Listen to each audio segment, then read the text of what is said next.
Olá pessoal, tudo bem? Hoje eu vou comentar com vocês algumas das questões do exercício que eu deixei na aula passada, que foi uma introdução ao artigo de divulgação científica. Se por acaso, durante as explicações das questões, você ainda tiver alguma dúvida, por favor, deixa aqui nos comentários que eu prometo responder pessoalmente. Vamos nessa?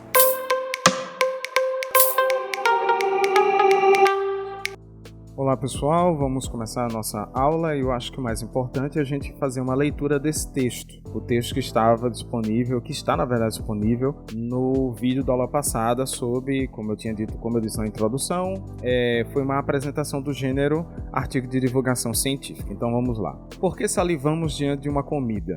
A visão do prato e seu cheiro estimulam o cérebro, que aciona as glândulas produtoras de saliva. Isso acontece porque o organismo já está se preparando antecipadamente para a digestão. A visão do prato e seu cheiro estimulam o cérebro, que, por sua vez, aciona as glândulas produtoras de saliva, secreção que tem a função de ajudar o aparelho digestivo a decompor a comida ingerida. Essa reação é um exemplo de reflexo condicionado, descoberto pelo fisiologista russo Ivan Pavlov, que nasceu em 1847 e veio a falecer em 1936. Em um experimento clássico, toda vez que alimentava um cão com um pedaço de carne, Pavlov fazia soar antes uma campainha. Resultado: sempre que ouvia esse som, o cachorro começava a salivar, mesmo sem ver a carne nem sentir o seu cheiro. Prova de que havia sido criada em seu cérebro uma associação entre a campainha e a hora em que o alimento era servido. O curioso é que a quantidade de saliva variava de acordo com o estado emocional da pessoa. Um indivíduo faminto tende a salivar muito mais diante de um prato de comida do que alguém com menos fome, afirma a fisiologista Sara Samar Lagmado, da Universidade de São Paulo, USP.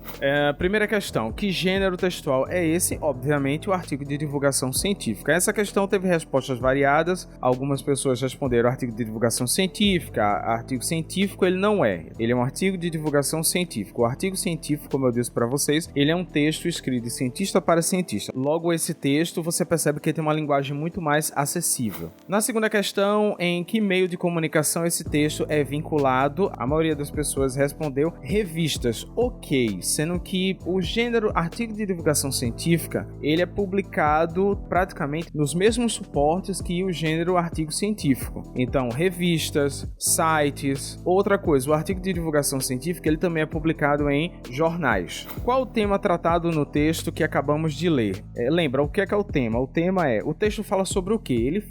O texto ele tenta explicar por que nós salivamos. Isso era uma coisa que é importante vocês entenderem. O texto ele quer explicar para nós, leitores, por que nós salivamos quando estamos diante de uma comida. Questão número 4. Que explicação o texto mostra ao fato de salivarmos diante de um alimento saboroso? Essa informação é nos dada logo no começo do texto. Isso acontece porque o organismo já está se preparando antecipadamente para a digestão. Então vamos lá, quinta questão. A partir de que o texto pode comprovar essa explicação para o leitor? Veja, essa informação ela não está explícita no texto, ela não está à mostra, ou seja, não é um elemento que a gente possa retirar do texto. Na verdade, como eu tinha dito para vocês, o texto de divulgação científica, ele apenas traz para nós, leitores, aquilo que cientistas descobriram. Através de quê? Através de observação e experimento. 7. Qual a possível intenção do autor de construir o título em forma de pergunta? Qual é a função do título? É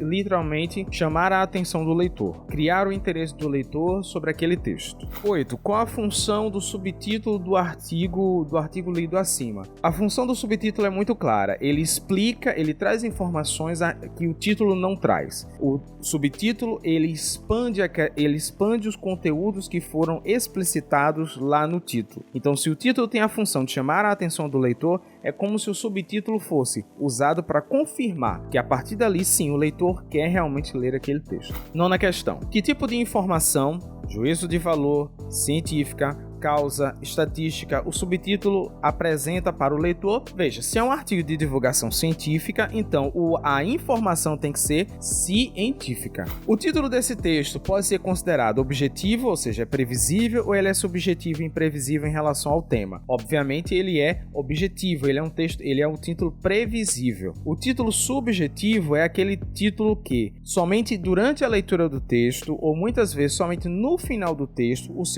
nós conseguimos conseguimos fazer uma relação entre o título do texto e o próprio texto escrito. Questão de número 12. De acordo com o texto, salivamos diante de um alimento saboroso porque, letra A, a salivação é a primeira etapa da digestão de alimentos. Letra B, a visão do prato e seu cheiro desregulam o cérebro. C, é uma forma de apreciação do alimento saboroso. D, é uma reação involuntária do organismo humano. Letra E, a imagem e o cheiro do alimento faz o cérebro ativar glândulas produtoras de saliva. Então, resposta correta, a maioria marcou certo, letra E. Sobre a linguagem utilizada no texto, é correto afirmar? Gente, essa questão eu anulei porque a resposta certa eu não coloquei, tanto é que você percebe que as letras A e B estão repetidas. 14ª. No fragmento, um indivíduo faminto tende a salivar muito mais diante de um prato de comida do que alguém com menos fome, afirma a fisiologista Sara Samar Lagnado, da Universidade de São Paulo. As aspas, ou seja, as aspas aqui, ó,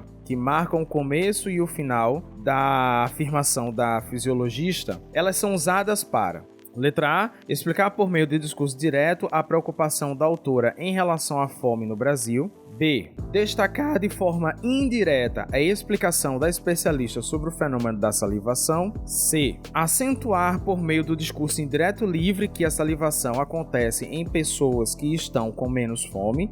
D, reproduzir o discurso do outro de forma indireta sobre como acontece a salivação nas pessoas a depender do grau de fome. E a letra E, citar o discurso alheio na forma direta, reproduzindo literalmente a fala do fisiologista da USP. Então, a resposta é a letra E, a resposta correta é a letra E. No caso, o texto quer citar o discurso alheio na forma direta. Por que é direta? Porque ele é marcado com as aspas. Tem um verbo aqui que marca também o momento em que o repórter, o jornalista, o estudante de ciências deixa claro que aquela fala não pertence a ele, mas a fala de outra pessoa. E tem a citação do nome do especialista. Por sinal, gente, essa questão do discurso direto, discurso indireto e discurso indireto livre será tema de nossa próxima aula. Questão número 15. Ainda sobre a fala da fisiologista da USP, no último parágrafo, é correto afirmar que trata-se de uma informação desnecessária, pois o texto em si já está esclarecedor. Letra B. Trata-se de citação de uma fonte confiável,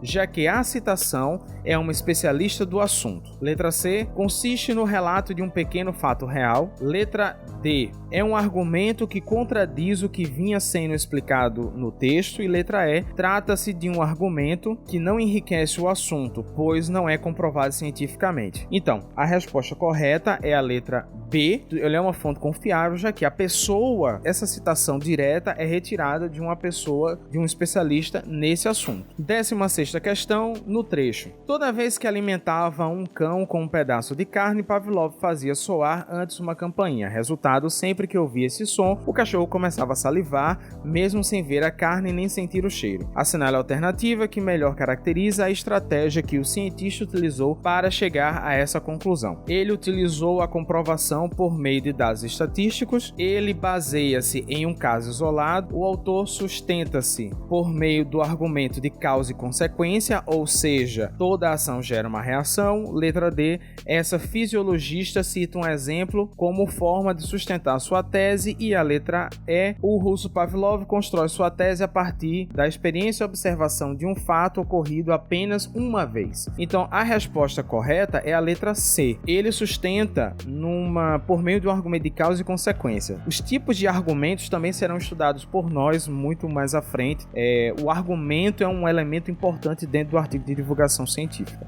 Então ele sustenta esse texto por base do argumento em causa e consequência. Causa, ele tocou a campainha. Consequência, o cachorro começava a salivar mesmo sem ver a comida. Então houve uma ação e uma reação. Observe o trecho. Deixa eu ir para o texto original aqui rapidinho. Isso acontece porque o organismo já está se preparando antecipadamente para a digestão. A palavra em destaque pode ser ser substituída sem alterar o sentido original por. Na verdade, essa é uma questão que fala sobre o uso dos conectores, ou seja, sobre as conjunções, que está associada ao estudo que faremos sobre os argumentos. Então, é uma conjunção que indica conclusão. Sendo assim, também é outra conjunção que indica conclusão, ou seja, é usado para finalizar uma ideia, para finalizar o texto. Porém, é uma conjunção de caráter adversativo, ou seja, ela tem uma característica de oposição. Então, ela contradiz, ela trabalha com ideias opostas, e não é o que a gente está vendo nessa frase. Portanto, também é outra conjunção conclusiva, que serve para finalizar uma ideia ou finalizar um texto. E logo a resposta correta é tendo em vista que é uma conjunção explicativa. O porquê, junto e sem acento, é o porquê explicação. Você pode ver que a ideia dentro dessa frase é explicar alguma coisa. A frase, isso acontece, eu vou explicar agora, porque o organismo já está se preparando antecipadamente para a digestão. No trecho, essa reação é um exemplo de reflexo condicionado descoberto pelo fisiologista russo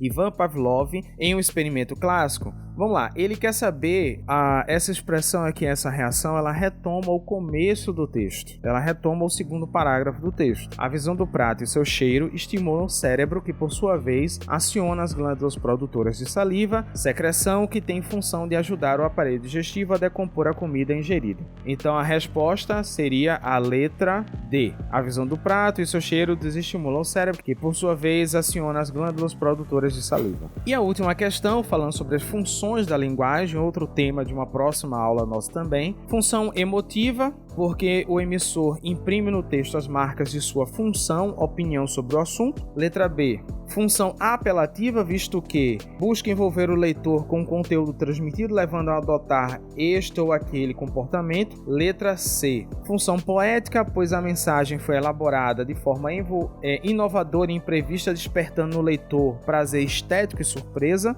Função metalinguística, pois usa a língua portuguesa para explicar um assunto biológico. E a letra E. Função referencial, pois busca transmitir informações objetivas e de um fato curioso do corpo humano. Então, resposta, claro, a letra E é a resposta correta.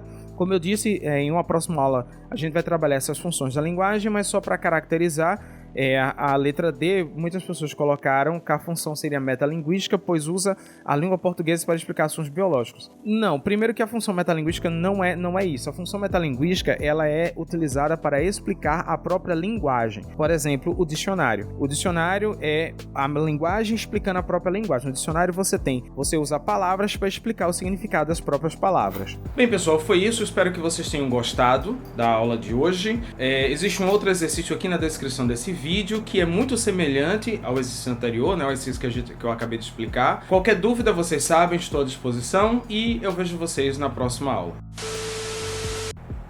Olá, pessoal, tudo bem? Dá pra sair daí, por favor? Tá?